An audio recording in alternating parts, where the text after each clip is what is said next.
안녕하십니까. HR리스트 김희입니다. 이제 9월입니다. 아직까지도 이 더위가 끝나지 않네요. 밤에는 좀 선선합니다. 자, 이제 그 4, 4분기가 지금 이제 곧 다가오죠. 이제 9월에는 추석이 있다 보니까 그 현업에 어떤 뭐 실무를 하기에는 좀 맥이 빠지는 지금 기간이에요. 그것도 뭐 대규모 연휴가 이제 추석이 월 중간에 있다 보니까 앞서서 교육 진행하기도 그렇고 또 후반에 또 하기도 그렇고, 그래서 지금쯤 여러분이 그 회사에 따른 상황이 약간 다르겠지만은 이제 많은 회사에서는 내년도 사업에 대한 대비를 좀 준비를 좀 할 겁니다. 그리고 본격적으로 이제 10 월부터 내년도 사업 계획에 대한 뭐 준비가 들어갈 거고요. 그래서 뭐 현업도 바쁘겠지만 하고 있는 일도 바쁘겠지만은 내년도에 대한 사업 계획을 준비하는 관점에서 여러분에게 좀 도움되는 이야기를 좀 나누고자 합니다. 뭐 이것도 마찬가지로 제 블로그, 네이버 블로그 HR리스트에 이미 올려져 있는 글입니다.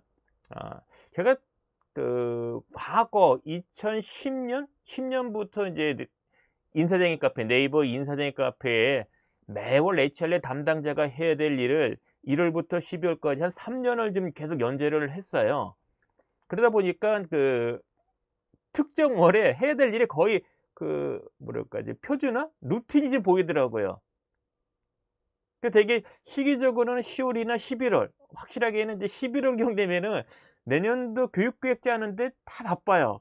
그 관련되는 글을 올리면은 조회수가 높아지더라고요. 그래서 11월에는 되게 사업 계획을 짜는구나. 다른 분들도 물론 제가 현직에 있을 때는 당연히 그 시점에 했던 거고 그런 이제 감을 갖고서 했던 건데 많이들 그 공감하시더라고요. 그래서 그 연간 계획을 짤 때 뭐 해마다 사실은 뭐 도돌이표가 많아요. 뭐 회사에 따라 다르겠지만은 도돌이표가 많은데 그렇다고 매년 새로운 것을 연간 교육 계획에 꼭 넣어야 되는 건가? 뭐 이런 의아심도 좀 많이 갖게 될 것 같아요. 그리고 도대체 연간 교육 계획을 짤 때 현재 시점에서 2025년도 교육 계획을 짜고자 할 때 고려될 사항이 뭘까라는 그런 궁금증을 갖고 있을 것 같아서, 그래서 지금 또는 뭐 10월이나 11월에 내년도 교육 계획을 짜실 때 지금 뭔가 대비해야 될 고려될 상황을 지금 영상으로 좀 정리했습니다. 오늘은 그 내용을 살펴보도록 하겠습니다. 지금 내용이 적지는 않아요. 그래서 지금 고민이에요. 이거를 좀 하나로 만들까 아니면 좀 짤로 만들까 했는데 일단은 길게 하나의 그 영상으로 좀 담아 보도록 하겠습니다. 많은 분들이 이 고민 많이 할 것 같아요. 뭐 경영진도 마찬가지예요. 야, 내년에 뭔가 새로운 거 해야 되는 거 아니야? 뭐 경영진도 이런 생각하기도 하고 또는 우리 실무자, HR 담당자 자신도 이런 생각을 좀 갖는데 과연 항상 새로운 뭐 교과목이라든지 이런 부분들을 해야 되는 건지, 그죠? 그래서 저는 어 '오해에서 비롯된 거 아닐까.' 생각이 좀 들어요. 뭔가 항상 새로운 교육과정 또는 교과목을 바꿔야 돼. 그러니까 없던 교육과정, 같은 교육과정이라도 뭔가 교과목이 바뀌어야 돼. 뭐 신선해야 돼. 근데 이 부분이 좀 오해가 있는 것 같아요. 예를 들자면 특정한 교육과정의 교육 대상자가 동일하다면 뭔가 새로운 교과목에 대한 부분이 좀 필요할 수 있는데, 아니 그건 역설적으로 왜 똑같은 교육과정을 똑같은 동일 대상에게 할까요? 왜 해야 되나요? 이런 질문부터 사실 해야 되거든요, 의문을. 그죠? 그래서 왜 동일한 교육과정이 해마다 바뀌어야 되지? 교과목도 바뀌어야 되고 또는 A라는 교육과정 대신 다른 걸 해야 되지? 이건 좀 뭔가 오해에서 비롯된 거 아닐까 생각이 드는데, 자, 연간 교육계획을 수립을 할 때 고려될 사항 부분을 좀 여러분에게 몇 가지 말씀드릴 건데 한 6가지를 제가 좀 정리를 했어요. 한번 보겠습니다. 첫 번째는요. 2025년도 연간 교육계획을 수립을 할 때 고려될 사항 첫 번째입니다. 전제 조건을 먼저 확인해라. 전제 조건을. 무슨 얘기냐면 그 경영 활동은요. 올해 뭐 우리 회사가 최초 창립이 된 첫 해가 아닌 이상은 과거부터 현재까지 그리고 앞으로도 우리 회사는 존속한단 말이에요. 따라서 단 한 번도 빠짐없이 연속적으로 사업 계획이 작성돼서 실행되어 왔고 앞으로도 이어져 갑니다.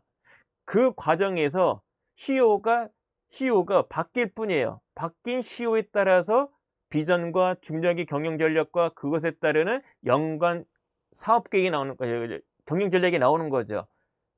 즉 특정한 해의 어떤 그 전사 목표가 독립적으로 존재하는 게 아니라 큰 큰 목표 비전, 그거를 위한 3 년짜리 중년 경영 전략, 그 연속선상에서 특정한 해에 해당하는 경영 전략, 그게 올해의 전사 목표가 된다는 겁니다. 그러면 교육계획은 그런 과정에서 인사 조직에 할당된 목표, 인사 조직에 할당된 목표 중에서 교육적 활동에 관련되는 것, 가령 교육 훈련, 조직 문화, 핵심 문제 관련 일부는 HRD 담당자에게 할당되는 목표라는 거죠. 그런 관점에서 바라보셔야 돼요. 뭐 회사가 영리든 비영리든 또는 공공이든 무관하게 대부분은 비전이라는 걸 갖고 있어요. 개인이 비전이 있듯이 회사도 당연히 있죠.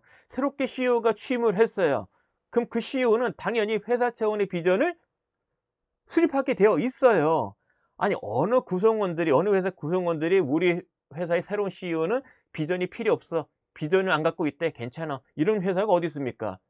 회사 성장에 대한 5년치 또는 10년치의 목표를 갖게 되는 거고, 그거를 명칭으로는 비전 또는 그것을 달성하기 위한 중장기 3년 내지 5년짜리 중장기 경영 전략을 수립하게 되어 있는 거죠. 따라서 CEO가 바뀌면 당연히 비전과 중장기 경영 전략은 바뀐다. 그러면 CEO 임기 동안에는 이 바뀐 비전과 중장기 경영 전략 달성을 위한 구체적인 전략 목표가 수립되겠죠. 그것을 이제 몇 해에 걸쳐서 나누면 특정한 해에 경영 목표가 생기는 거죠. 그러니까 우리의 의사와 상관없이 회사는 10년짜리 또는 5년짜리 또는 3년짜리 경영 전략이라는 것이 있고, 그것이 당해년도에 전사 목표로 반영돼서 실행하게 된다. 그런 구조에 있다는 거예요. 열애 없이. 그러니까 교육훈련도 독립적으로 교육훈련은 이렇게 딱 떨어지는 게 아니지 않습니까? 그죠? 경영 전략과 연관되는 거 아니에요. 그러니까 전사 목표 중에 인사 조직에 할당된 것, 그 중에 HLD 담당자가 수행해야 될 것, 그죠? 그렇게 배분되는 거예요. 그래서 CU 2025년도 교육계획 수립을 할 때 먼저 살펴볼 거는 우리 회사의 비전, 중장기 경영 전략, 그에 따르는 올해 목표, 내년에 2025년 목표는 뭐지? 이거를 확인하는 게 제일 급한 거죠. 그러니까 무엇을 할 것인가 고민이 아니라 사실은 할 게 이미 있다는 거예요. 그런데 CEO가 바뀌네? 올해? 뭐 지금은 아니겠지만 이제 10월 말이나 11월 되면은 CEO가 바뀌네? 그럼 이제 난리난 거죠. 비전이 새롭게, 중장기 경영 전략이 새롭게 수립되죠. 거기에 따르는 조직 문화도 새롭게 정립되죠. 조직 문화의 내용은 곧 우리 HRD 입장에서 보면은 교육 내용의 근거가 되는 것이 조직 문화에서 비롯되거든요. 핵심 가치라든지 리더가 강조되어지는 것 등등은 교육으로 치면은 공통 역량, 리더십 역량에 바로 직결되는 거예요. 그래서 CEO가 바뀌면 새롭게 판을 짜야 되는 거고, CEO가 바뀌지 않으면 CEO가 취임 시 강조했던 비전과 중장기 경영 전략에 따르는 2025년도에 할당된 전사 목표, 그러니까 정사 목표 중에 인사 또는 교육 담당에 할당된 그 목표가 2025년도 교육계획에 꼭 들어가야 되는 거죠. 그게 빠지면 안 된다는 얘기예요.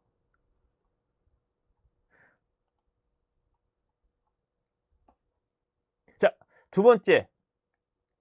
매년 회사가 처한 경영 여건을 고려하여 연간 교육계획을 수립해야 돼. 이건 당연한 거죠.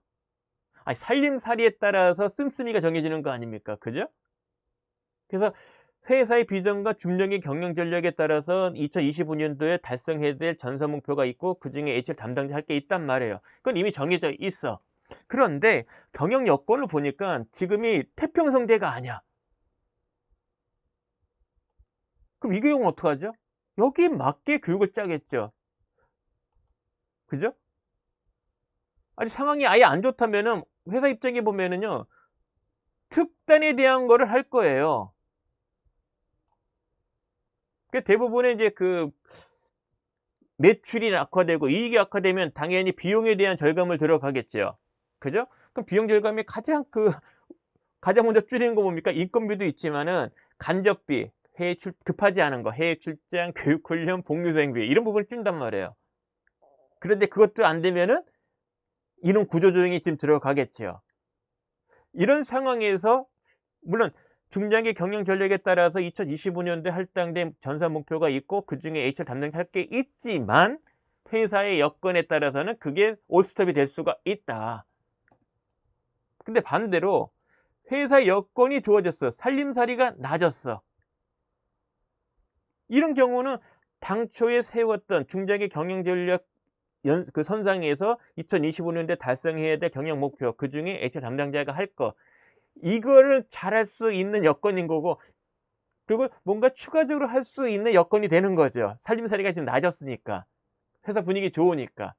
되게 조직 문화에 대한 긍정적인 쪽으로, 아까 그 경영 환경이 안 좋으면은 조직 문화에 있어서 변화 혁신을 드라이브 걸 거예요. 극복해야 돼. 이러지 않으면 우리 다 죽어. 이런 쪽으로. 근데 경영 여건이 좋아도 조직 문화에 있어서 뭔가 더 바람직한 조직 문화를 만들기 위한 쪽에 관심이 커질 수도 있어요. 당초 계획은 아닌데 살림살이 낮았으니까 뭔가 회사도 자랑할 게 있고 뭐 이참에 뭔가 구성원의 의견도 좀 들어주고 싶고 이런 니드도 있단 말이에요. 그런 것이 반영될 수 있는 거죠. 따라서 연간 교육계획을 수립을 할 때는 우리 회사의 여건을 좀 고려해야 되는 거고요. 그리고 이런 그 여건에 있어서 구체적으로 어떤 여건인지를 사실은 찾아내야 됩니다. 그래야 찾아봐야 내년도 2025년도 교육계획에 주안점을 무엇이에 둬야 될지, 그 할 수 있는 것과 하지 못할 수 있는 부분을 좀 엄선이 돼야 된다는 거죠. 이런 얘기하면 많은 분들이 오해할 수 있는데 CEO 임기 동안에 안 바뀌는 교육이 있고요. 바뀌는 교육이 있어요. 이건 구별돼야 돼요. 그러니까 HRD 담당자가 수행해야 되는 우리 임직원 대상으로 하는 교육훈련에 있어서의 교육의 시작점은 사실은 경영진의 의도로부터 비롯됩니다. 구체적으로는 조직 문화에 대한 이해 실천을 높이기 위한 노력들이 교육으로 반영돼서 실행되는 거고요. 또한 회사가 달성하자는 비전과 중장기 경영 전략에 있는 그와 같은 목표 달성에 필요한 리더와 구성원의 퍼포먼스 향상에 초점을 둔 것이 HRD 활동의 본질이거든요. 그건 또 뒤에 또 설명을 드릴 겁니다. 자세하게. 어쨌거나 CEO가 새롭게 취임이 되면은 취임되는 첫 해에 3년짜리, 5년짜리 중장기 경영 전략이 있고 그 속에 중장기 인재 육성 전략이 있고, 그럼 따라서 HRD에 대한 중장기 인재 육성 전략을 요구하는 거죠. 그러면 3년 또는 5년짜리의 이 부분이 존재한다는 거예요. 즉 꾸준하게 간다는 거죠. 안 변하고. 이거는 안 변하는 거예요. 여기에 해당하는 교육은 거의 변동이 없어요. 그리고 이미 만약에 3개년이야. 2024년도에 CEO가 됐어. 그럼 2024년도 1년차, 25년도, 26년까지는 임기가 있지 않습니까? 그럼 이미 24년, 5년, 6년치에 해당이 되는 중장기 인직성 전략이 있고 과제가 있고 실행해야 된다는 거죠. 그걸 25년에 해당치만 목표로 설정해서 한다는 거고 26년이 되면 또 26년치에 해당이 되는 목표를 또 실행한다는 거죠. 그래서 HRD 담당자는 사실은 CEO가 추구하는 비전, 중장기 경영 전략, 그에 따라서는 올해 전사 목표가 뭔지, 그리고 인사에 할당된 구체적인 전략 과제들은 뭔지, 이 부분을 꿰차고 있어야 됩니다. 왜냐하면 조직 문화의 정립에 HRD가 깊숙이 관련되거든요. 그 속에 뭐가 들어갑니까? 비전이 들어가잖아요. 그 비전을 달성하기 위한 경영 전략, 물론 전략 부서에서 하지만 그런 내용을 달성하기 위한 핵심 가치가 사실 도출이 되는 거거든요. 비전과 중장기 경영 전략을 달성하는 게 쉽습니까? 남다른 뭔가 짤막한 노력이 필요하죠. 누구나 예외 없이 생각하고 행동할 때 그때 기준이 바로 핵심 가치 아닙니까? 즉 HRD 담당자는 조직 문화 정립과 실천과 이해 수준과 실천 수준 높이는데 담당자이면서도 그 내용에 대한 수립 과정에 깊게 개입됐기 때문에 당연히 회사가 추구하는 바 비전과 중장기 경영 전략 올해의 전사 목표, 특히 구체적인 HR 조직의 전략 과제는 꿰차고 있어야 된다는 얘기예요. 그걸 달성하는 데 필요한 구성원의 퍼포먼스 향상이거든요. 그걸 퍼포먼스 만들려니까 필요한 구성원과 리더의 요구되어지는 능력과 역량의 개발에 초점을 둔 게 HRD 담당자가 해야 될 구체적인 교육적 활동인 거죠. 그 이야기예요. 이미 전략의 대가인 캐프렌이 이미 아주 오래됐어요. 2006년도 자신이 저서 얼라이먼트라는 책 속에 언급했다니까요. 업종 규모 불문하고 인사 조직은 전사 목표 중에 다음과 같은 것을 할당받아서 해내야 된다. 그런데 인사에 할당된 전사 목표 중에 하필이면 요 네 가지가 누군가 해야 돼. 근데 보니까 HRD 담당자에게 딱인 거예요. 그래서 지금은 HRD 담당자라면 전사 목표 중에 일부, 특히 인사에 할당된 인사가 담당해야 되는 전사 목표 중에 일부를 HR 담당자가 수행하는 거다. 가령 여기 나와 있는 것처럼 조직 문화에 대한 정립 전파, 실천 수준의 향상, 임직원의 전략으로 한 방향 정렬. 이게 뭐냐면 성과 관리예요. 우리가 추구하는 게 뭐지? 그걸 어떻게 달성하지? 평가 방법은? 이것에 대한 것이 누구나 열애 없이 똑같이 알고 있어야 된다는 얘기예요. 지향점이 뭔지, 어떻게 측정되어지고 어떻게 평가되어지는지까지. 그 다음에 리더와 구성원의 역량 개발, 그 다음에 HR 조직에 할당된 경영 이슈 중에서 인사 조직에 보통 1년에 한 4-5개 주어진다면 그 중에 한두 개는 꼭 교육적 활동으로 해결이 가능한 이슈가 들어와요. 이 부분이 HRD 담당자가 해결해야 될 과제인 거예요. 즉 특정한 연도가 아니라 꾸준하게 지속적으로 달성해야 되는 과제에 해당이 돼요. 그럼 교육이 있다면 이와 관련된 교육이 있어야 되는 거고 그 교육은 지속적으로 간다는 거죠. 그래서 이러한 여기에 관련된 교육은 예를 들면 인문교육, 승격자 교육, 조직문화 공유 워크숍, 그 다음에 이슈가 있을 때 조직문화 관련된 이슈, 그게 2025년도에 경영 이슈 중에 경영 이슈로 배정이 된 그 이슈, 그게 대부분 조직문화 관련된 거란 말이에요. 대부분은. 그럼 그것에 대한 그 해결하는 것, 즉 조직 문화 관련된 이슈 해결은 매년 들어와. 다만 how to do what, 구체적으로 이슈와 어떻게 할 거냐는 해마다 좀 달라질 수는 있겠지요. 하지만 인문교육, 그 다음에 승격자 교육은 거의 기본적인 포맷이 정해져 있어요. 큰 내용의 변경은 좀 어렵고, 다만 교양적인 성격을 띈 교과목이 있다면 그 교과목의 교양 과목에 있어서는 좀 주제가 바뀔 수는 있겠지만 거의 대부분의 포맷은 안 바뀝니다. CEO가 있는 동안은. 왜? CEO가 최초 컨펌했지 않습니까? 인문교육, 승격자 교육에 대해서 조직 문화를 반영한 전사 비전과 중장기 경영 전략 달성과 연관이 돼서 필요한 교육으로 세팅됐단 말이에요. 그럼 CEO가 바뀌지 않는 한은 유효한 거죠. 그래서 해마다 바뀔 거는 전사 경영 이슈 중에 HRD 담당자가 해결해야 되는 이슈가 있으면 그 이슈가 HRD 담당자의 해결해야 될 전략 과제가 되는 거고, 그거는 해마다 바뀐다. 그거를 풀고자 하는 교육이 있다면은 그 교육 과정은 바뀐다는 거죠. 바뀔 수밖에 없는 거죠. 그죠? 그 이야기입니다.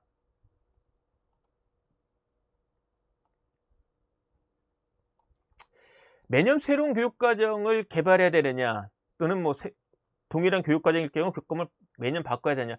매년 반드시라는 건 아닌 거고요. 이슈에 따라서는 충분히 가능성은 있지만 반드시 바뀌어야 된다. 뭔가 바꾸자는 이상하다. 이거는 조금은 오해인 것 같아요. 그리고 교육은 기업품총을 찾듯이 제공하는 그러니까 마치 우리 리더 구성원들이 기업품을 선호하듯이 교육과정을 선호할 거야. 그러니까 거기에 맞춰야 돼라는 관점은 HRD라는 본연의 그 직무의 속성으로 비춰본다면은 사실은 타당하진 않아요. HRD는 전산 목표 달성과 연관된 리더와 구성원의 퍼포먼스 향상을 만들어내기 위한 리더와 구성원의 능력과 역량 개발이거든요. 그래서 1차적으로는 경영진의 요구사항 부분이에요. 그래서 임직원들이 희망하는 교육과정을 청취해서 개설해야 되는 것도 논리적으로는 뭐 이해는 가지만 1순위는 아니다. 그럼 직원들이 원하는 교육은 그 무시하느냐? 전사 목표 달성과 달성에 필요한 퍼포먼스 향상에 도움된다면 괜찮은 거죠. 하지만 그것과 무관하다면 교육을 굳이 할 이유가 없는 거죠. 가령 입문, 교양 같은 거는 인성에 대한 거는 사실 입사할 때 걸러지는, 그러니까 입사의 요구 조건으로서 작용이 돼야 되는 거지, 회사 입사한 뒤에 인성이 바뀌고 그다음에 뭐 교양이 높이고 인문학이 높아야 되고 이건 아니거든요. 그럴 필요가 사실 없는 거죠. 그걸 갖춘 사람을 뽑으면 되니까요. 그래서 기업품은 아니다, 교육은. 그래서 경영진이 전사 목표 달성에 필요한 아주 절박한 어떤 그 구성원 리더 관련되는 어떤 능력이나 역량에 대한 게 있다면 그 부분을 교육으로 푼다는 거죠. 그래서 아까 말씀드린 것처럼, 위에서 말씀드린 것처럼 CEO에 그 따라서 임기 동안에 바뀔 게 있고 바뀌지 않을 게 있다. 이거는 좀 구별하셔야 되고요. 따라서 2025년도에 이미 꼭 실시될 교육과정은 있다.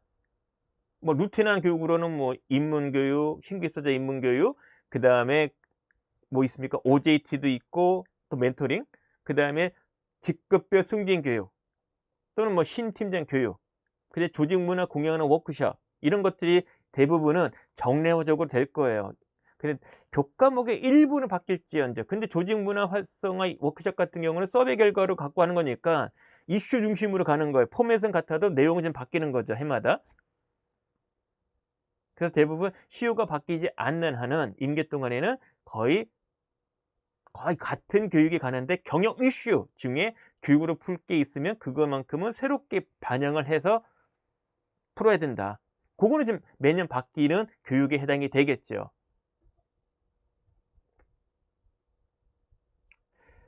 오해를 또 많이 하시는 게 교육을 만병통치약으로 바라봐. 막상 뭐 실질적인 대우는 그렇게 생각 안 하면서 약값도 제대로 안 내면서 교육은 만병통치약이야. 모든 문제 생기면 야, 교육으로 해결해, 교육으로 해결해. 전부 다 그래요. 그래서 막상 또 교육하는 것에 대해서 야, 니들 하는 게 뭐 있는데 돈만 쓰는 부서 아니야? 응? 비용 발생 부서 아니야? 이렇게 또 얘기는 해요. 어느 장단에 춤을 춰야 될지. 하지만 HRD 담당 그 HRD 업무, 이 교육적 활동은 만병통치약은 아니지만 전사 목표 달성에 필요한 성과를 만드는 데 필요한 교육적 활동이에요. 그러니까 구성원들이, 리더가 단위 조직의 구성원들, 자기 부서 내의 구성원들의 퍼포먼스 향상을 위해서 할 수 있는 많은 조치 활동들이 있는데, 물론 제일 쉬운 거는 연봉, 뭐 금전적인 보상이겠죠. 위임과 해서 뭐 성과 좋으면 많이 줄게, 이것도 돼요. 근데 이게 쉽지 않잖아요, 금전적 보상은. 그럼 어떤 거 할 거냐? 결국 보면은요, 리더 입장에 보면은 코칭을 해주거나 자기 노하우를 주거나 아니면 부서 내부 또는 사내 또는 외부 교육을 통해서 부족한 부분을 키워주는, 채워주는 그런 부분을 통해서 성과를 향상할 수밖에 없어요. 되게 그건 논리적이란 말이에요. 그죠? 퍼포먼스 만들어야 돼. 그러려면 능력 개발이 필요해. 교육과 역량에, 아니, 능력과 역량에 대한 개발이 필요해. 근데 여기는 대부분 교육적 활동이 들어간단 말이에요. 물론 리더의 코칭도 들어가지만. 그래서 그거는 타당은 하다. 단 만병통치약은 아니다. 그래서 HRD 담당자라면 아래와 같은 질문에 대해서 한번 스스로 답을 좀 찾아볼 필요가 있어요. 만약에 답을 못 내겠다 그러면은 그 답에 해당하는 것이 어찌 보면은 지금 그 HRD 담당자가 해야 되는 일이에요. 당장 아니더라도 여러 해에 걸쳐서 꼭 채워야 되는 내용입니다. 하나씩 살펴볼까요? 지금 이 시간까지 수많은 교육기관부서 HR 담당자가 교육과정을 개설했단 말이에요. 운영했어요. 그리고 현업에서 많은 교육들을 가고 있어요. 왜 그 교육을 보냈고 왜 그 교육을 사내에 개설을 했을까요? 이 질문에 답을 할 줄 알아야 되죠. 수많은 교육과정이 있을 텐데 왜 하필이면 그 같은 교육을 해왔을까요? 그것도 과거부터 지금까지. 아니, 지금은 안 했어. 근데 앞으로 교육이 필요할 것 같아. 어떤 교육이. 그럼 왜 필요할까요? 왜 그 교육을 사내 개설하거나 보내야 될까요? 이런 질문에 답을 할 줄 알아야 될 거 아니에요. 그죠? 이와 같은 질문에 답을 찾았다면 연간 교육계획 수립할 때 아주 큰 가이드가 돼요. 흔들림이 없는 큰 가이드가 됩니다. 자, 또 하나 질문 볼까요? 교육 니즈를 파악할 때 가장 중요시해야 될 것은 무엇인가? 경영진의 요구사항입니다. HLD가 제공하는 교육적 활동의 제공은 리더와 구성원이 궁금한 것, 개인적인 궁금증, 인문학, 그 다음에 교양, 또는 인성에 대한 부분들, 이런 부분에 대한 니드에 대한 대응은 아니에요. 경영진의 요구사항입니다. 그러니까 경영진은 절박한 거예요. 지금 회사가 둘러싼 경영 여건을 감안해서 뭔가 어려움이 있으면 어려움을 뚫고서라도 어쨌든 간에 설정한 목표, 경영 목표를 달성을 해야 되거든요. 매출을 발생시키고 흑자를 내야 된단 말이에요. 그것도 매년 한 해도 열애 없이, 그것도 지속적으로 향상시키는, 거기에 필요한 교육이 1순위라는 거죠. 그게 CEO 입장이라면 당연할 거예요. 우리는 사원이고 일반 구성원이니까 이건 모르겠어. 그건 대표이사 당신이 알아서 하시고, 우리가 궁금한 거, 우리가 받고 싶은 교육이 있으니까 이 교육 해주세요. 이럴 수는 없잖아요. 그죠? 그리고 필요한 교육이라면 대부분 직무 전문성 향상에 초점을 둔 교육이 우선순위가 높지 않을까요? 라고 저는 감히 추론합니다. 저한테 의견 묻는다면 저는 그럴 것 같아요. 리더에게는 리더십, 구성원에게는 조직 문화 이해 실천 수준도 중요하고, 그리고 각 개인 모두는 자신의 직무 전문성을 업시키는 데 무조건 노력해야 돼요. 그리고 회사에서 교육비를 제공한다면 직무 전문성 높이기 위한 교육을 제공하는 것은 당연한 겁니다. 다만 교육주관부서 HR 담당자가 직무 전문성을 높이기 위한 교육과정을 직접 기획, 개발, 운영을 할 수 없단 말이에요. HRD 직무 자식것도 안 되는 판인데 다른 직무과 할 수 있겠습니까? 그러니까 현업에서 주도해서 할 수밖에 없는 거예요. 외부 교육을 가거나. 그럼 현업에서 필요에 따라서 그 부서의 직무 전문성 높이기 위한 교육과정을 개설해서 운영하도록 도와줘야죠. 가이드 주고. 그런 교육 제도를 마련해 주는 건 HR 담당자의 몫이지만, 실제 그 교육을 기획 운영하는 거는 현업부서의 몫이에요. 그와 같은 직무 전문성 높이는 교육도 매우 중시된다. 당연히 그러니까 전산 목표 달성에 필요한 교육활동의 학습 목표, 궁극적으로는 크게 보면은 전산 목표 달성에 필요한 구성과 리더의 퍼포먼스 향상에 크게는, 다만 올해에 주어진 HRD 담당자가 달성의 전략 과제가 있으니 거기에 부합되는 교육, 그 교육은 전산 목표에 해당이 되는 거죠. 그것에 대한 달성인 거죠. 그러니까 HRD 담당자가 기획개발 운영하는 교육은 기본적으로 전산 목표를 염두에 두고 해야 되는 거예요. 그 달성을 위한. 이거 잊지 마시라. 여기는 학교가 아니지 않습니까? 직업훈련 학교가 아니란 말이에요. 평생 교육 같은 게 아니란 말이에요. 당연히 학습 목표가 있으면 그 목표를 달성하기 위한 내용이 나와야 될 거 아니에요. 그죠? 교육 내용이. 그럼 내용이 나오니까 당연히 거기에 부합되는 교과목들이 편성돼야 되겠죠. 그리고 신기하게도요, 잘 들어보세요. 여러분들이 교육과정을 개발하는 경험이 있다면 지금 제가 말씀드린 내용에 공감할 건데, 경영진의 요구사항에 해당이 되는 그 목표를 달성하기 위한 목표가 정해지면 당연히 내용이 나오고요. 내용이 나오면 그 내용에 따르는 교육 방법이 나오고요. 교육 방법이 정해지면은 그 방법에 가장 적합한 교육 자료가 당연히 연계돼요. 나와요. 가령 모르는 걸 알려주는 학습 수준에 높이는 교육이라면 교과목은 콘텐츠 자체가 지식 또는 기술 이와 같은 것이 되겠죠. 만약에 지식을 다루는 교과목이야. 모르는 걸 알려주는 건데 어떤 지식에 대한 그 이해 수준 높이는 거예요. 그럼 거기에 따른 교육법 뭐가 있습니까? 설명식 또는 사례 연구 또는 체험 활동 또는 토의 발표 다 가능은 해요. 다만 보편적으로 설명식이 제일 무난하겠죠. 설명식 강의니까 필요한 교육자료는 뭡니까? 강사용 PPT 자료, 교육수행용 교재. 그죠? 교육수행용 교재. 그리고 교보제 이런 게 들어가겠죠. 그리고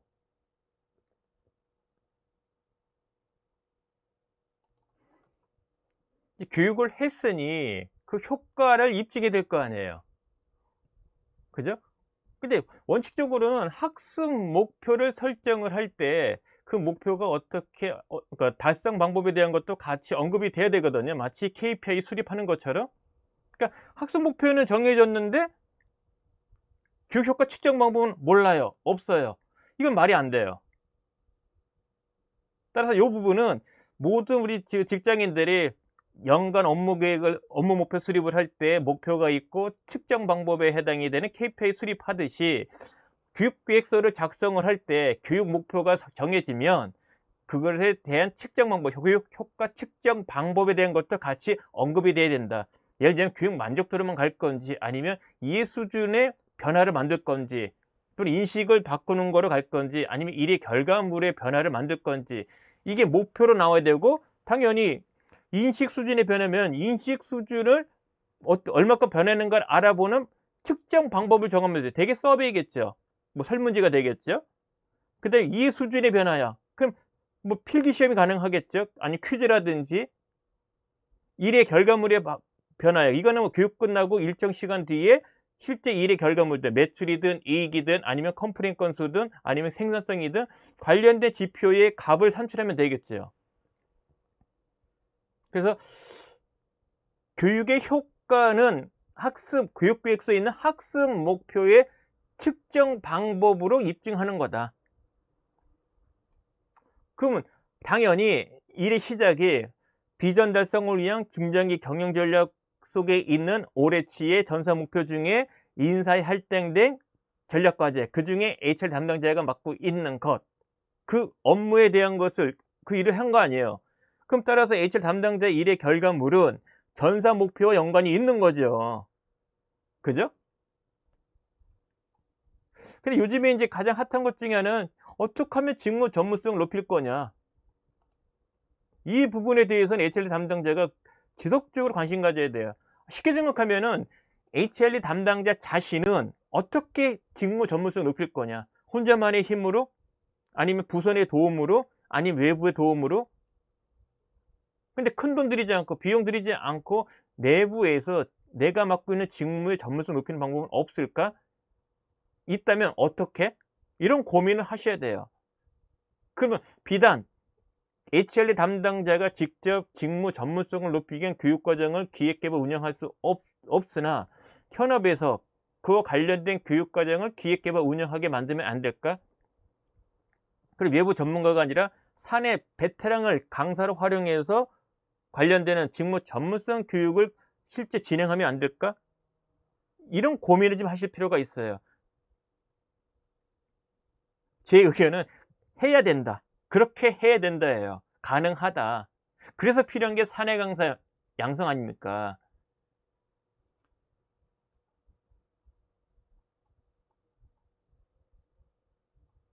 자, 그 부분을 지금까지 말씀드린 것에 대한 이야기예요. 일단 HRD 자체는 학교 교육도 아니고 평생 교육도 아니고 직업훈련 기관도 아니다. 그냥 특정한 회사의 전사 목표 달성을 위해 구성원과 리더의 퍼포먼스를 높이기 위한 리더 구성원의 능력과 역량을 개발하기 위한 교육적 활동의 제공이에요. 근데 교육 활동의 본질은 변화 만드는 거거든요. 그렇게 따지면 어떤 교양, 입문, 또는 인성에 대한 교육은 사실 우리 회사가 추구한 전산 목표와 관련성은 없어요. 물론 중요해요. 그럼 중요하다면 사람을 뽑을 때 그런 관점에 적합한 사람을 뽑아야죠. 인성도 좋고 교양도 있고 인문학 소양도 있는 사람을 뽑으면 되잖아요. 그죠? 그래서 회사의 비즈니스 모델, 이 사업 수행과 무관한 부분, 관련성이 적은 거는 교육의 대상은 사실 아니다.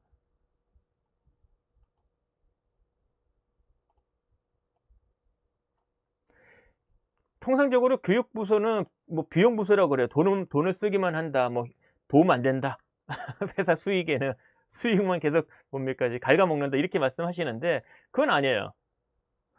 교육계획을 수립을 할 때 학습 목표에 보면은 영업사원들, 영업 직무를 수행하는 사람들의 역량을 개발해서 매출의 향상이거든요. 즉, 매출 달성에 기여하는 거예요. 다만 비용이 든다는 거죠. 교육훈련비가. 그죠? 따라서 어쨌거나 교육도 비용 부서이니 비용을 발생시키면 비용 대비 효과 있을 거 아니에요. 가치를 입증해야죠. 그러니까 당연히 효과를 있음을 입증해야 되는 건 당연한 겁니다. 인식의 변화, 이해 수준의 학습 수준의 변화, 행동 수준의 변화, 일의 결과물의 변화를 만드는 교육이 돼야 돼요. 그래 비난에서 벗어나는 거죠. 이제 당당하게 얘기하십시오. 우리는 매출 향상에 기여한다. 이익 향상에 기여한다. 회사가 원하는 그런 인식으로 이제 바꾸는데 기여한다. 여러분이 직무 수행하는 데 필요한 뭔가 부족한 부분을 교육제를 통해서 전문성 높이는데 기여한다. 이렇게 주장하실 수 있어야 되는 거죠. 그런데 또 그러면 야 너희는 뭐 슈퍼맨이냐? HR 담당자들은 아니에요. 무한 책임을 짓는 건 아니에요. 즉 이것저것 다 할 수는 없어요. 그래서 교육기획서에 있는 학습 목표에 한정된 책임을 지는 거예요. 그 HR 담당자는 너무 부담 갖지 마세요. 교육기획서에 있는 것에 한정 짓는 거죠. 예를 들면 영업하시는 분들 아주 꼼꼼하게 우리 매출하면은 꼼꼼하게 고려할 게 뭡니까? 상품 종류별, 가격대별, 판매 지역별, 구매자 연령대별 아주 구체적인 목표를 이제 정해요. 그죠? 근데 여기에 반영 안 된 거는 그걸 평가받지 않잖아요. 안 그렇습니까? 내가 당초 설정한 그 상품, 지역, 연령대에서 벗어난 것 갖고 내가 매출이 얼마큼이면 못했네? 이렇게 평가받는 게 아니잖아요. 그럼 HRD 담당자도 마찬가지로 학습 목표에 설정된 것 이외로 평가받는 건 아니에요. 무한 책임은 아니라는 겁니다. 자, HRD 담당자도 직장인 n분의 1로서 평가받는단 말이에요. 역량평가, 업적평가 받습니다. 받아요. 그래서 업적평가의 대상이 되는 거는 전산목표와 연관이 되어 있는 인사조직에 할당된 과제 중에 HR 담당자에게 할당된 것. 요거는 요와 같은 전략과제는 업적평가의 대상이에요. 근데 매년 반복적으로 실행되는 교육들이 있어요. 루틴한 교육들. 이 부분은 업적평가의 대상은 아니에요. 다만 루틴한 업무도 제대로 해야 될 거 아니에요. 2024년도 인문교육에 대한 결과 성과가 2025년, 26년 유지될 거 아니에요. 그 이상으로. 그렇게 만드는 데 필요한 거는 역량평가예요. 업적평가는 사실 아니에요. 좀 구별 좀 하시라.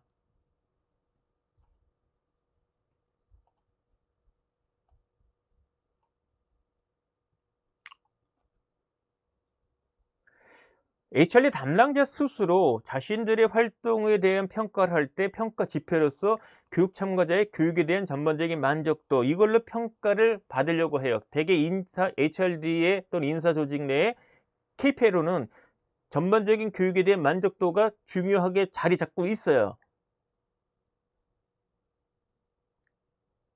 여기서 벗어날 생각을 좀 안 하시는 것 같기도 해요. 근데 이건 너무 편협되다. 영업으로 치면은 특정한 상품에 대해서는 난 평가받겠다. 특정한 지역에 대해서는 평가받겠다. 나 모르겠고 특정한 연령대 매출로만 난 평가받을래. 이거가 똑같은 거예요. 학습 목표가 분명히 있는데 학습 목표에 따라 그 목표가 달성된 확인하는 게 맞지 않겠습니까? 근데 전반적 교육 만족도로만 평가받는다는 얘기는 학습 목표가 다 교육 끝나면 전반적인 교육 만족도를 몇 점 맞겠습니다. 이게 목표가 된다는 얘기예요. 그 논리라면. 이거는 좀 타당하지 않죠. 그죠? 물론 교육 만족도를 평가받겠습니다. 교육 만족도를 향상시켰습니다를 학습 목표로 했는데 의사결정권자 승인을 해줬네? 그러면 어쩔 수 없고요. 그럼 그걸로 평가받는 게 맞죠. 의사결정 받은 거니까.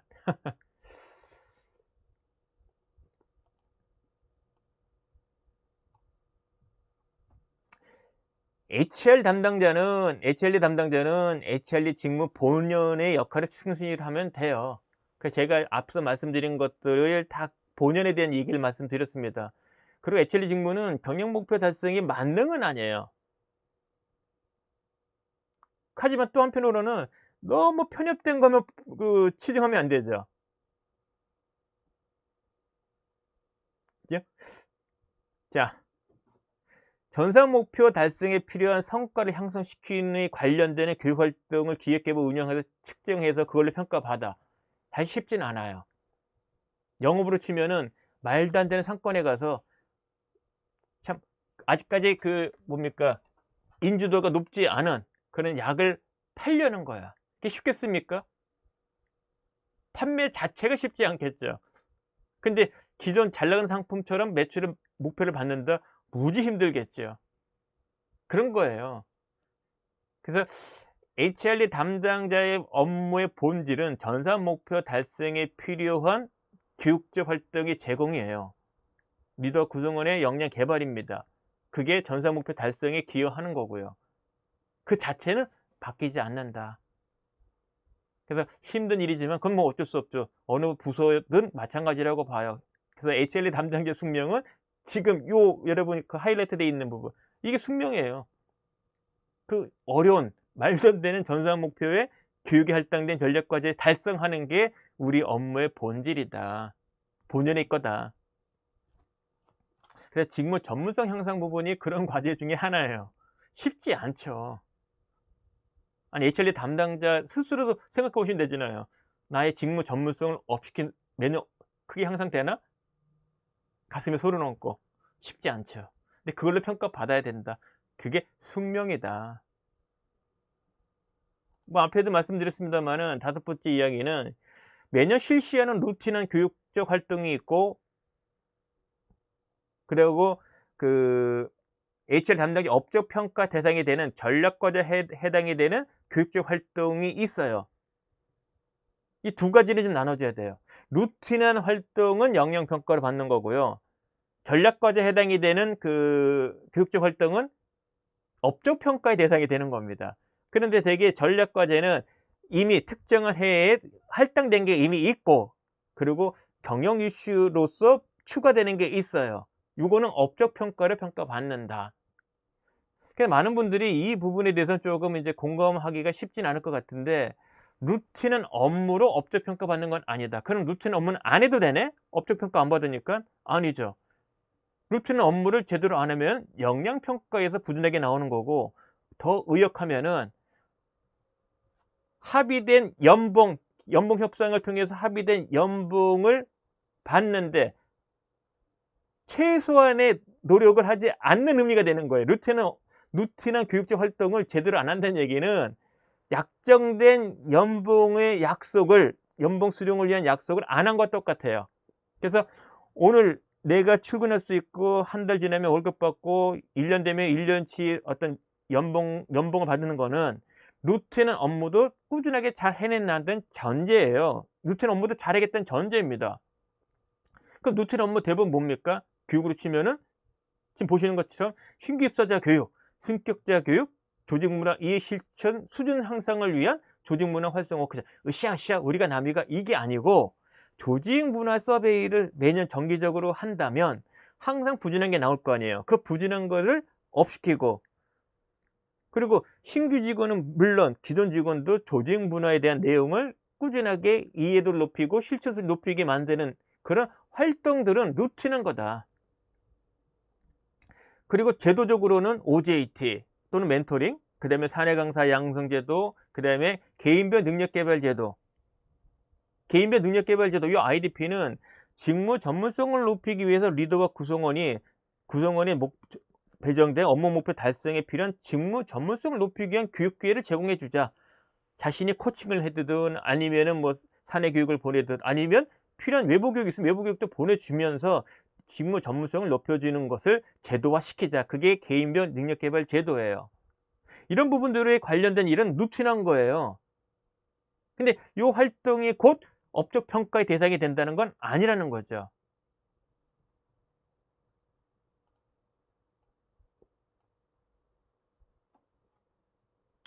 어쨌거나 교육 활동을 기획하고 개발하고 운영했다는 얘기는 목표가 있는 거고, 그 목표는 반드시 달성해야 되는 거고요. 그리고 누트는 업무에 대한 학습 목표도 분명히 있습니다. 매년 약간 오를 거예요. 올라야 되는 겁니다. 모든 그 교육의 퍼포먼스는. 그러면 당연히 HR 담당자의 그 능력과 역량 부분이 요구받는 거고, 또 열심히 한 거는 평가받아야 되는 거죠. 그게 역량평가의 대상이 되는 거고, 역량평가는 루틴 업무를 수행하는 과정에 있어서 보유하고 있는 능력과 역량을 제대로 회사에서 제시한 가이드에 해당하게 되는 능력과 역량을 발휘했는가를 입증하는 거고, 나중에 승진할 때 도움이 되는 거죠.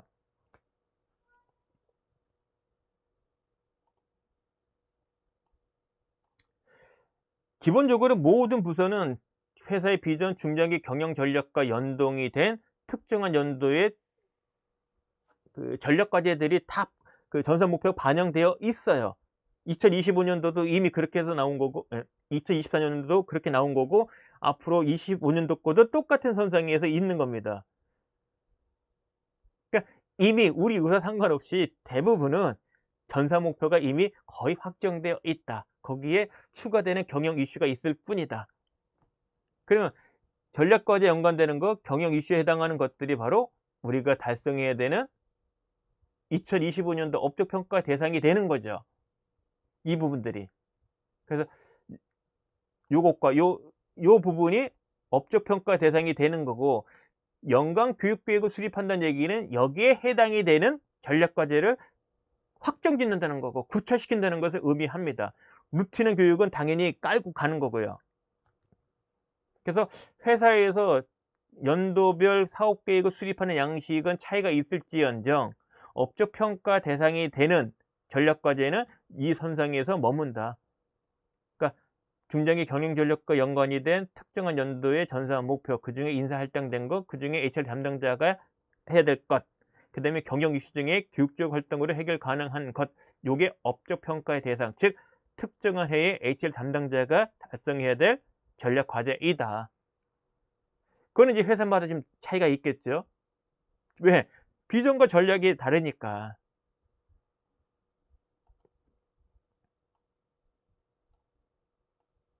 그러니까 여러분들이 지금 9월입니다. 아직은 뭐 이럴 수도 있는데 10월이나 11월 되면은 올해 실적이 나올 거고, 따라서 내년도 사업 계획에 대한 것이 좀 나올 거예요. 큰 그림이 전략부서에서. 그래서 그 시기에는 전략부서의 규동량 좀 하세요. 그 미리 대략적으로 전사가 이런 목표로 확정되어 가는구나. 경영 이슈가 이런 게 있구나. 그 선상에서 HRD 담당자로서 어떤 목표를 수립할 건지를 고민 좀 하시라. 그 이야기입니다.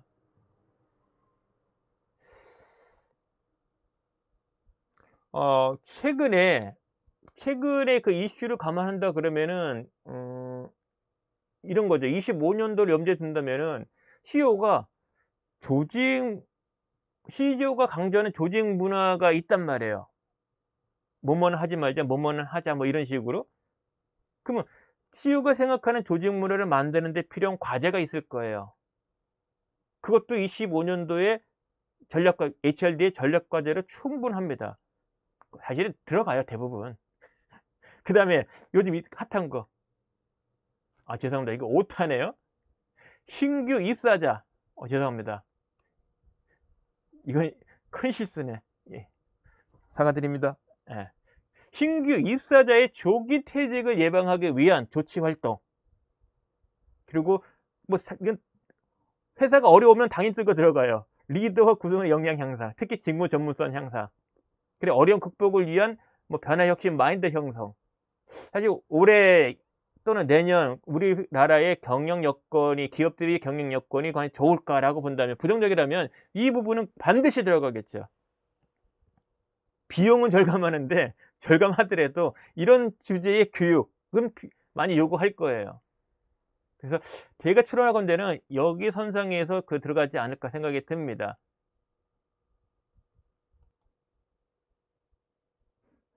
방금 바꿨습니다. 수정했습니다. 여러분 양해 구하고요.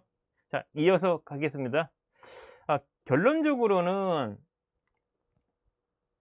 HRD 담당자는 직장인의 n분의 1로서 당연히 업적평가, 역량평가를 받습니다.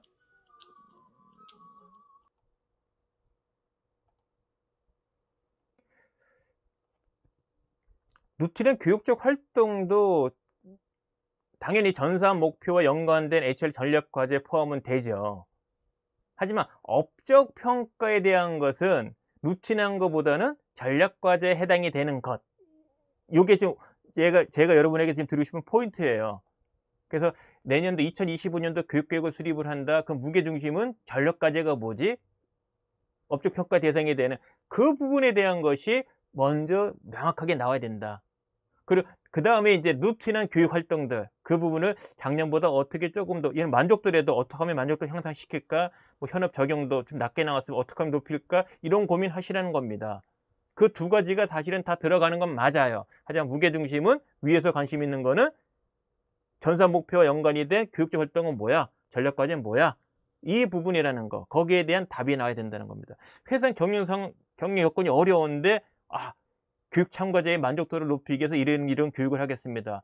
이번에 신입사원 입문교육은 회사 여건과 상관없이 이런 트렌드가 있기 때문에 이런 교과목을 편성시켜서 교육생의 만족도를 높이겠습니다. 이런 접근 방법은 좀 시의적절하지 않다는 거죠. 지금 이해되시겠죠? 자, 2025년도 그 교육계획 수립이 12월에 확정이란 말이에요. 근데 왜 이와 같은 부분이 서둘러서 이렇게 미리 좀 앞당겨서 고민하고 12월에 확정하는 게 중요하냐면, 이게 아주 무서운 건데요. 성과관리 제도가 중요한 게 이런 거예요. 우리 회사 전사 목표 달성에 연관된 교육적 활동이 실질적으로 내년도 예를 들면 2분기 실행할 거야. 그리고 품위는 한 5월에 할 거야. 뭐 4월에 할 거야. 실행은 2분기 할 거고. 근데 그 윤곽 예산 과정이 전년도 12월에 나온다는 얘기예요.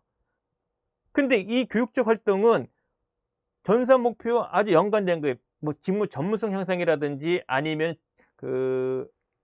뭐랄까요, 뭐 퇴사율을 조기 퇴사율을 낮추는 아주 영향을 미치는 그런 교육이 될 수도 있고 제도가 될 수도 있고 이런 부분들이에요. 그게 닥쳐서가 아니라 충분히 사전에 5월 2분기 할 게 전년도 12월에 윤곽이 나온다는 거예요. 얼마나 대단한 겁니까? 그러니까 25년도 교육계획을 수립한다는 얘기는 그와 같은 전략과제의 구체적인 실행계획을 짠다는 이야기가 같아요. 의미는. 물론 이 영상을 보고 계시는 많은 HR 담당자 입장에서는 우리 회사는 그걸 요구하지 않아요. 할 수도 있어요. 나 그거 못해. 할 수도 있어요. 하지만 그런 입장이라는 것, 그걸 해내면 다인 거고 못하면 뭐 어쩔 수 없고요. 하지만 그게 본연의 일이라는 거, 그런 관점은 가지셔야 된다는 거를 강조하고 싶어요. 끝으로 트렌드에 대한 부분 말씀드릴게요. 트렌드는 뭐 그 유행이라고도 볼 수 있는데, 뭐 패션이야 가장 최근에 걸 유행 따라가면 좋겠죠. 비용이 비싸지 않으면. 그렇다고 유행에 따르지 않는다고 해서 뭐 업데이트가 아니라고 그래서 굳이 이게 나쁜 거냐? 그건 아니란 말이에요. 그래서 트렌드를 아는 것은 괜찮으나 트렌드대로 따라가지 않는다고 해서 나쁜 것은 아니다. 더 중요한 거는, 지금 가장 중요한 거는 우리 회사가 처한 여건이에요. 우리 회사의 경영 여건. 그래서 경영 여건이, 우리 경영 여건을 감안했을 때 최근 뭐 트렌드 중에 우리 회사 경영 여건이 해결이 되는 트렌드가 있으면 빨리 그걸 도입해야죠. 또 한편으로는 회사 업종 규모 불문하고 빨리 지금 도입을 하면 좋은 성과를 만들 수 있는 트렌드가 있어. 뭐 이슈가 있든 뭐 솔루션이 있든 툴이 있든 그럼 도입해야죠. 그게 아니라면 우리 회사의 여건을 감안한 트렌드를 반영을 하자. 우리 여건이 반영이 뭐 부합되지 않아. 그러면 굳이 최신 트렌드가 아니어도 도입하지 않아도 괜찮다는 이야기입니다. 가령 신규 입사자들에 대한 조기 퇴사를 막기 위한 거, 3년, 보통 그 직장인들 3년 내에 퇴직하는 비율이 70%라는 그 데이터가 있단 말이에요. 그 퇴직률을 낮춰야 돼. 어렵게 뽑았는데. 그러다 보니까 핫한 이슈가 뭐냐? 온보딩 프로그램이에요. 그러니까 과거에 단편적인 접근 방법들에 따라 인문교육 따로 OJT 따로 근무 중에 그다음에 신규 입사자의 어떤 그 1년 동안의 어떤 육성 계획에 대한 이런 것이 각자 따로 놀았다면 그걸 종합적인 시각에서 바라보자는 것이 온보딩 프로그램이거든요. 이거는 업종 규모 불문하고 사실 필요한 트렌드예요. 회사 규모에 맞게 운영하면 되는 거거든요. 이런 거는 모든 회사가 따라가는 게 좋겠죠. 그 다음에 ESG 경영이나 DIB 이와 같은 조직 문화 관점에서 뭔가 새로운 변화가 좀 필요해. 알아야 돼. 이런 게 도입되고 있다면 당연히 거기에 관련된 교육은 해야 되겠죠. 이것도 일종의 트렌드거든요. 하지만 제가 드리고 싶은 말씀은 우리 회사가 처한 경영 여건을 감안하면은 오히려 과거에 특정한 회사가 동일할 수 있고 그 회사가 그 위기를 극복해내는 과정, 그 속에서 HLD 담당자들이 했던 활동들, 과제들, 이 부분이 오히려 타산지석이 되지 않겠냐. 이런 부분을 좀 찾아보는 게 어떻겠냐 이거죠. 뭐 공감하실지 모르겠지만은 특정 회사는 이미 우리 지급 시점이 IMF급 위기일 수도 있어요. 반대로 지금 우리 회사가 고도 성장을 하고 있는 상태일 수도 있어요. 그러면 우리 업종에서 과거에 고도 성장기를 맞이했을 때 그 회사가 어떤 성장을 했는지, 그 과정에 HRD는 어떤 활동을 했는지, 이 부분이 큰 참고 사항이 되겠죠. 지금 실시간의 트렌드는 아니더라도. 그럼 이제 고민을 해볼 게 이런 거죠. HRD 입장에서 핫한 그 트렌드 중에 하나는 챗 GPT란 말이에요. AI 부분. 과연 이 부분을 어떻게 받아들여야 될지. 그럼 이걸 무조건 따라가야 될 거냐? 이제 한번 고민해 보시자는 겁니다. 트렌드가 있다고, 태동됐다고 해서 반드시 그걸 따라가야 되느냐, 실시간으로. 그건 한번 고민해 보자. 명칭도 마찬가지예요. HRD란 명칭을 대체하는 그 개념으로 L&D, 러닝 앤 디벨롭먼트의 용어가 많이 쓰이기 시작합니다. 뭐 완전 대체는 아직은 아닌 거예요. 학문적으로도 이제 HRD는 소멸되고 그 자리를 L&D가 탁 들어간 건 또 아직 아니에요. 다만 L&D가 되든 또는 뭐 핫한 이슈가 요즘은 뭐 HRBP라고 그러더라고요. 여기서 BP는 비즈니스 파트너. 또는 이제 인사부서 명칭으로는 컬처 또는 피플 이런 말들이 들어간단 말이에요. 최근에는 트레이닝이란 말은 안 써요. 러닝이란 말은 대체가 됐습니다. 완전히. 그럼 어느 시점에 피플 또는 컬처 또는 뭐 L&D로 완전 대체하기 전까지는 HRD 본질은 명칭이 바뀔지언정 그 본질은 큰 변동 사실은 없어요. HRD란 말 자체가 갖고 있는 그 본질은 1970년부터 또는 1989년에 맥레가니 학자가 주장하는 것, 1970년에 네들러가 학자가 주장한 그 개념, 맥레가니 주장한 개념, 이거 속성에는 교육훈련, 지금은 이제 트레이닝 말 안 쓰니까 러닝 앤 디벨롭먼트 되겠죠. 교육훈련, 조직개발, 능력, 경력개발 이 세 가지의 직무는 HRD 담당자에게 본연에 해당하는 직무예요. 명칭은 바뀔지언정 그건 잊지 말자. 다만 왜 컬처가 강조되어지고 피플이 강조되어지고 러닝이란 말이 강조되어지고 BP란 말이 강조되는지 그 배경, 그런 이슈, 최근 이슈에 대한 것을 관심을 가질 필요가 있다. 근데 트렌드에 맞게 반드시 지금 업데이트로 갈아타야 되느냐? 그건 아니다. 오히려 우리 회사의 경영 여건을 감안할 필요가 있다.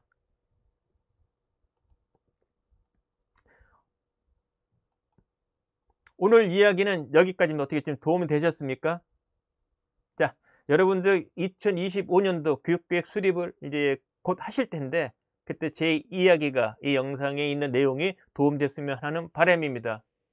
자, 영상 마치겠습니다. 아참, 좋아요, 구독 잊지 말아 주시고요. 그 제 블로그에 그 유튜브도 마찬가지인데 연간 교육계획 수립에 관련된 글들이 사실은 영상이 많습니다. 그래서 그런 내용들 좀 피해서 오늘 지금 그 내용을 좀 정한 거거든요. 그래서 2025년도 교육계획 잘 수립하시고요. 쉽게 잘 수립되시기를 응원하겠습니다. 영상 마치겠습니다. 고맙습니다.